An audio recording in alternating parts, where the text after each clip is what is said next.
മായാവിദ്യയും കൈവശമായുള്ള ചിത്രലേഖ ഉടൻ തന്നെ ദ്വാരകയിലെത്തി നിദ്രയിലായിരുന്ന അനിരുദ്ധനെ ഉണരാത്ത വിധം വഹിച്ചുകൊണ്ട് ഉഷയുടെ ശയനമുറിയിൽ കൊണ്ടുവന്നു കിടത്തി.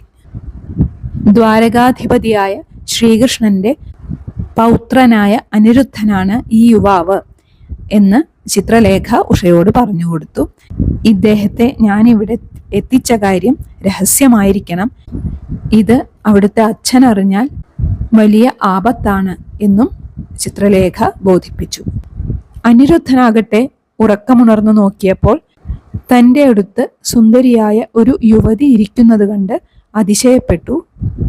ഉഷ കാര്യങ്ങളെല്ലാം അനിരുദ്ധനോട് പറഞ്ഞുകൊടുത്തു. അന്നു മുതൽ അനിരുദ്ധൻ ബാഹ്യലോകവുമായി ഒരു ബന്ധവുമില്ലാതെ ബാണാസുരന്റെ അന്തഃപുരത്തിൽ ഉഷയുടെ